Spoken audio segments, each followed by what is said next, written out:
G'day and welcome back to another DBZ Dokkan Battle video. In this video we're going to be taking a look at my build of the week for full power category. Now, as you guys know, my build of the week series is basically just me discussing the category, what teams you can make, and essentially any links to focus on, alongside as well any improvements that may need to happen to the category to make it usable. Now, the full power category has been a category that's always a little bit wonky because, firstly, what does full power even mean in a series where everyone's changing form half the time? But yeah, generally speaking, the big thing is, full power being their full power in that moment is kind of the big descriptor. Now, the leads for the category are the LR int SS4 Goku, the physical Broly, the Super Movie version, and the Tech SS4 Full Power Goku. Now, Full Power has a lot of really good units, but the way it works is that the units are a bit widespread more than other categories. For example, very commonly you will see Super Saiyan 4 units. A lot of them are usually at their max power, especially Goku, the Dragon Ball Heroes crossover units, etc. Other times you'll mostly see Gohans. For example, you'll see units like Super Saiyan Gohan, Super Saiyan Goku, Super Saiyan 2 Gohan, any basically kind of like, Super Saiyan 2 variant of Gohan. Then you have kind of like the Joint Forces cards. These are, the Super Saiyan Gokus and Vegetas, the Super Saiyan Gohans and Gotens, the Super Saiyan Kale and Cauliflas. The Piccolo and Gokus are very frequently on this category as well. I believe the Blue Boys, the physical Blue Boys are on this category. So the reason I mention this is because it's a little bit of a wonky category. Same as on the extreme side, you have a lot of Brolys, which is great.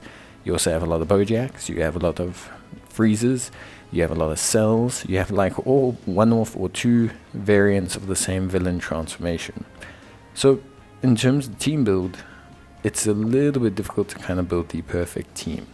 But generally speaking, if we're going to break it down into the extreme and super sides, on the super side, I think your primary goal is to run, obviously, quite a sufficient team.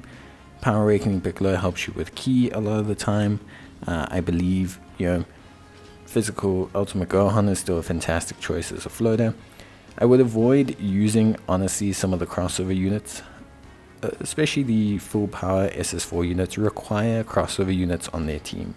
So you're kind of more hindering yourself in terms of team build than anything else.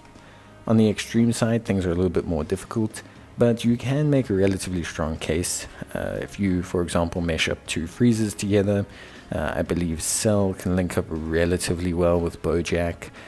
You have some Brolys that you can link up with, but the extreme side, at least for now on the full power team, definitely feels more hamstrung than the super side of things. At least from my perspective, I feel like the super team for full power is definitely the go-to team right now. The Freezers have fallen off to some extent. You do have an Omega Shenron there, but the Brolys are also not really holding their own weight in the super hard content.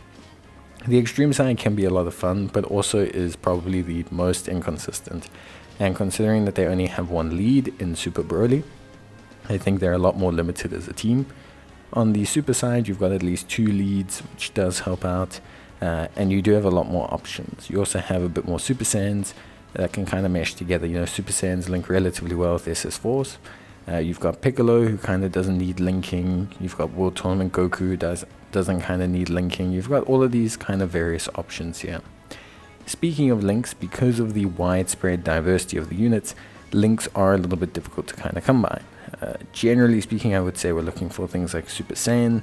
I would say we're looking for things like Prepared for Battle. I feel like these are probably the starting points for a lot of these teams. But some of them do have slightly wonkier links. Some of them do, for example, have Shocking Speed, which is quite common for a full power unit, so you need to be wary of that. And there's a few kind of temperamental requirements as well. Personally, I think full power is always a category that's going to be relatively strong, but also kind of struggle a little bit, just due to the fact that there are too many units that you need to kind of mesh together. But ultimately, it's a very interesting category, so I have a lot of fun building kind of teams out from it. But yeah, let's take a look and let's see where things go. But that's it from me. Let me know what you think, and bye.